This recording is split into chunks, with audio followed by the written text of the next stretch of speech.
Assalamualaikum warahmatullahi wabarakatuh. Salam sejahtera untuk kita semua. Rahayu. Para pendengar yang berbahagia, pada tayangan kali ini saya ingin melanjutkan kajian Serat Sasono Sunu. Kali ini kita sampai pada bagian nasihat yang kedua, yakni tentang sikap kita terhadap sandang dan pangan. Nasihat kedua ini terdiri dari 7 bait, dan karena mungkin kajiannya akan panjang, saya akan membaginya menjadi 2 bagian. Sebelumnya mari kita baca terlebih dahulu ke-7 bait tersebut. Namun pembacaannya akan saya bagi menjadi 2 bagian. Dan inilah bagian yang pertama.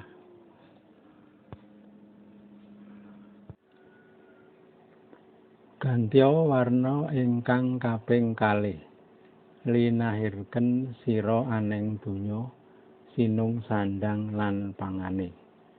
Yaiku sira den emut, tuwa sandang kalawan bukti. Lahiring kang manungsa saking garbeng ibu, jabang tan banjur dinulang. Sayektine sandang popok kang rumiyin, ya sandang iya mbok donya. Iya pangan iya mbok rejeki, karo iku apan to tariman, saking yang kang amurbeng reh. Mbok donya bojo sepuh, mbok rejeki bojo taruni. Den bisa momong sira tariman ro iku. Mbok donya garwanto tuwa, yaiku ingkang melu urip melu mati. Di garwanto taruna, mbok rejeki iku apan dadi kuat panganti anti ngagesang. Lire den bisa momongi, aywana kongsi mutung. Yen purik tariman kalih lungane luwih rikat, lir kilat sumemprung, tan bisa nututi sira. Nungsang duh rusak badanira iki, nista brangta mangarang. Rangu-rangu rongeh muring-muring, ring-ringane asalah grahita. Yen sisip sembire, nir kamanungsanipun, sarupa lan kewan wanadri. Gantya warna ingkang kaping kalih, linahirken sira aneng donya, sinung sandang lan pangane. Artinya, ganti nasihat yang kedua. Dilahirkan engkau di dunia, diberi sandang dan pangan. Kita sampai pada nasihat yang kedua dari Serat Sasono Sunu karya Raden Ngabei Yasadipura II. Dalam nasihat kedua ini, Yai Yasadipura mengingatkan kepada kita bahwa kita dilahirkan ke dunia ini dengan diberi sandang dan pangan. Meski baru saja terlahir di dunia dalam keadaan telanjang dan tidak membawa apa-apa, segera setelah lahir ada yang langsung memberi pakaian dan makanan. Kita lemah, tetapi kebutuhan kita langsung tercukupi. Karena belas kasih Allah, sehingga kita dapat selamat ketika memulai hidup. Allah yang menggerakkan hati orang tua kita atau orang lain yang melihat kelahiran kita, sehingga mereka mau merawat kita dengan baik. Ke baris berikutnya, yaiku sira den emut, tuwa sandang kalawan bukti. Lahiring kang manungsa saking garbing ibu, jabang tan banjur dinulang. sayektine sandang popok kang rumiyin. Artinya, itu engko ingatlah, lebih dahulu sandang dibanding pangan. Lahirnya manusia dari rahim ibu, bayi tak segera disuapi. Sesungguhnya sandang popok yang lebih dahulu. Penjelasannya, bila kita amati pernyataan dalam bait ini benar adanya. Ketika baru lahir, seorang bayi akan langsung kontak dengan dunia luar yang dingin. Dari semula aman dalam lindungan rahim ibu yang keadaannya hangat dan terlindungi, tiba-tiba si bayi menemukan dirinya di alam luar dalam keadaan telanjang. Kalau saja tidak ada orang yang memberinya selimut, maka pastilah dia akan mengalami hal yang fatal. Tubuhnya bisa kedinginan. Maka jelaslah bahwa pakaian adalah kebutuhan pertama bagi seorang bayi.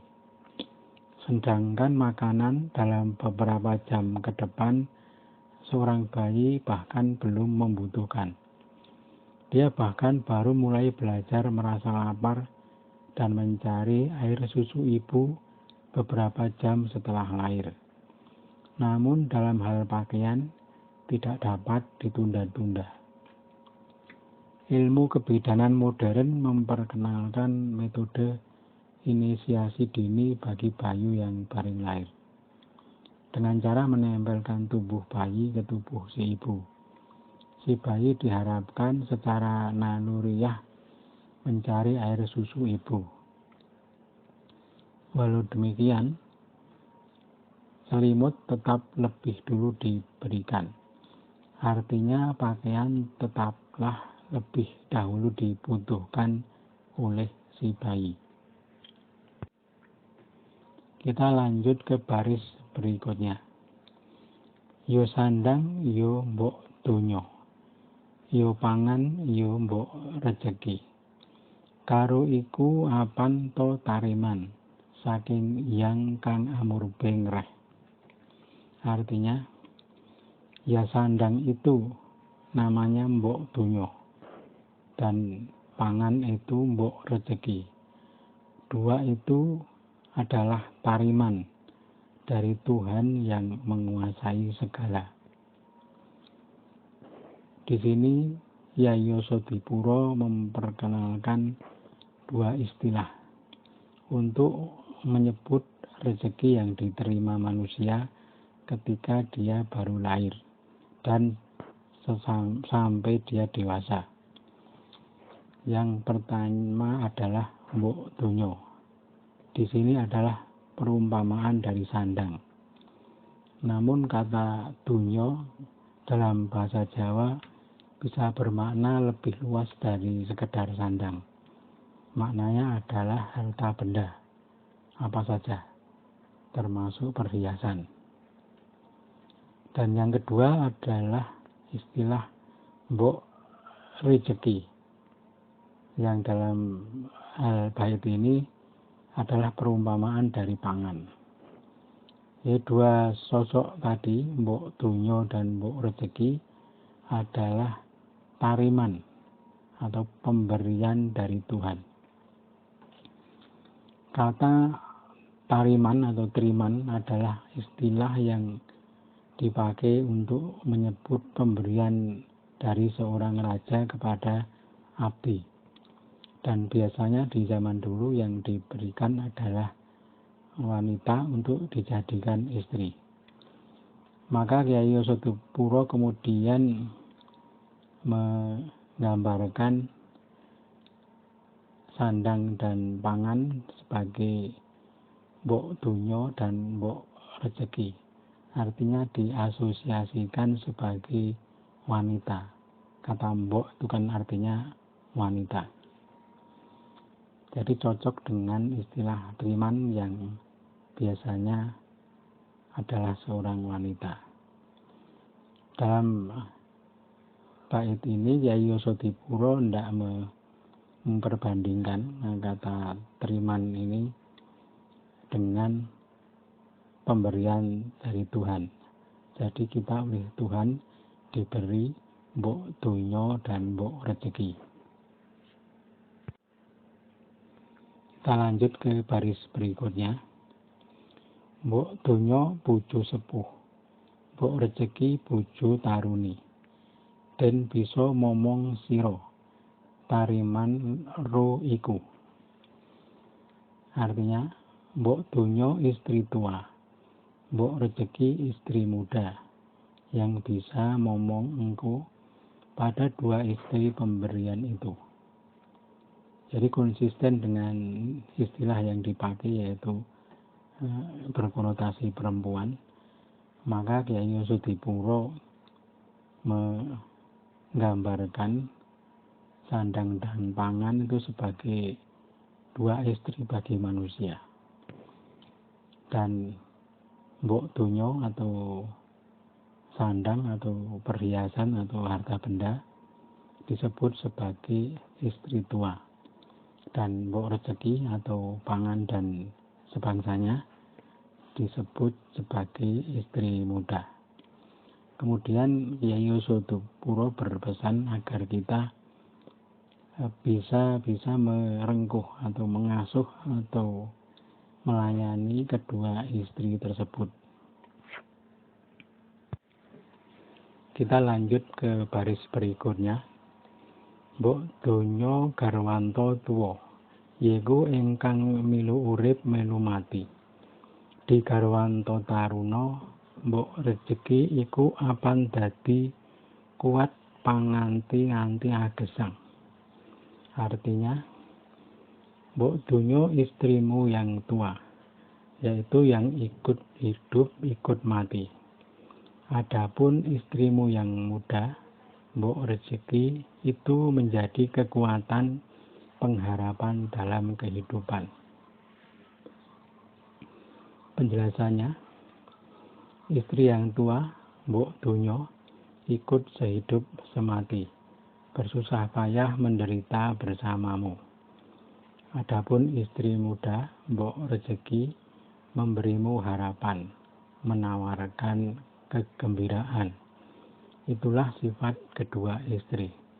Maka kita sering melihat kalau seseorang itu bersusah payah ditemani istri tuanya. Mereka menderita dalam mencari dunia. Begitu ada harapan dunianya membaik, seseorang akan melewatkan dengan istri mudanya yang lebih memberinya kegembiraan dan harapan. Itulah perumpamaan kedua hal tersebut, yakni sandang dan pangan.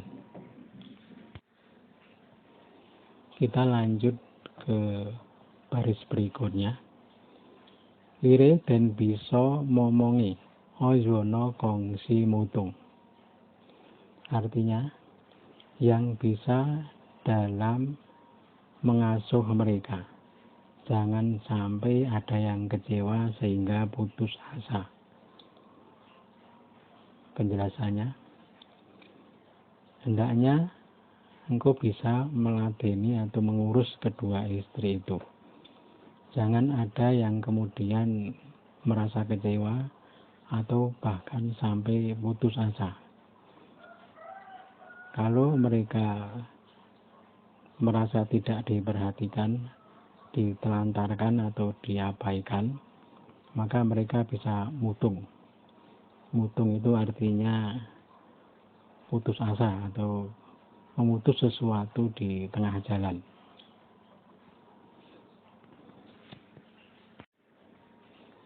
Kita lanjut ke baris berikutnya. Yeno purik tariman kalih lungane luwih rikat. Lir kilat sumemprung. Tan bisa nututi sira. Nungsang-nungsang duh rusak badani regi. Nista brongto mangarak. Artinya, kalau sampai minggat istri pemberian yang dua tadi, perginya lebih cepat, seperti kilat seketika hilang. Tak bisa mengejar engkau, menunjang-nunjang duh sampai rusak badanmu. jatuh dalam nista kesedihan yang membara. Penjelasannya, kalau engkau tak bisa momong, mengasuh, mengurus, kedua istrimu itu akan purik. Purik adalah pergi tanpa pamit, bisa pulang kembali kepada orang tuanya atau pergi entah kemana. Biasanya istri purik itu yang dituju tempat keluarga dekat, rumah orang tua atau saudara. Tujuannya adalah agar disusul suaminya. Namun kalau sudah sangat kecewa, mungkin saja dia pergi jauh menghilang atau minggat. Kalau sudah demikian, maka perginya akan cepat sekali. Sekelebat seperti kilat sudah tidak ada. Engkau tak akan mampu mengejarnya. Walau engkau sampai menunjang-nunjang, sampai rusak badanmu. Walau engkau sampai terperosok dalam kenistaan dan kesedihan yang membara, mereka tak akan kembali. Kita lanjut ke baris berikutnya. Rangu-rangu rongeh muring-muring, ring-ringane asalah grahita. Yen sisip sembire nir kamanungsanipun, sarupa lan kewan wanadri. Artinya, ragu-ragu, gelisah, marah-marah, sampai-sampai salah pikir. Kalau salah langkah, hilang sifat manusianya, serupa dengan hewan di hutan. Penjelasannya, apabila dua istri tadi sampai purik atau minggat, akibatnya engkau menjadi ragu-ragu, gelisah, marah-marah, sampai-sampai salah pikir. Kalau sudah salah pikir, salah anggap, salah persepsi, kemudian menjadi salah langkah, maka hilang sifat manusianya. Perbuatannya serupa dengan hewan di hutan. Itulah keadaan kita apabila ditinggalkan oleh dua istri pemberian tadi. Para pemirsa yang berbahagia, demikianlah bagian pertama dari nasihat kedua Serat Sasana Sunu karya Raden Ngabei Yasadipura II. Bagian ini masih ada lanjutannya. Semoga bermanfaat.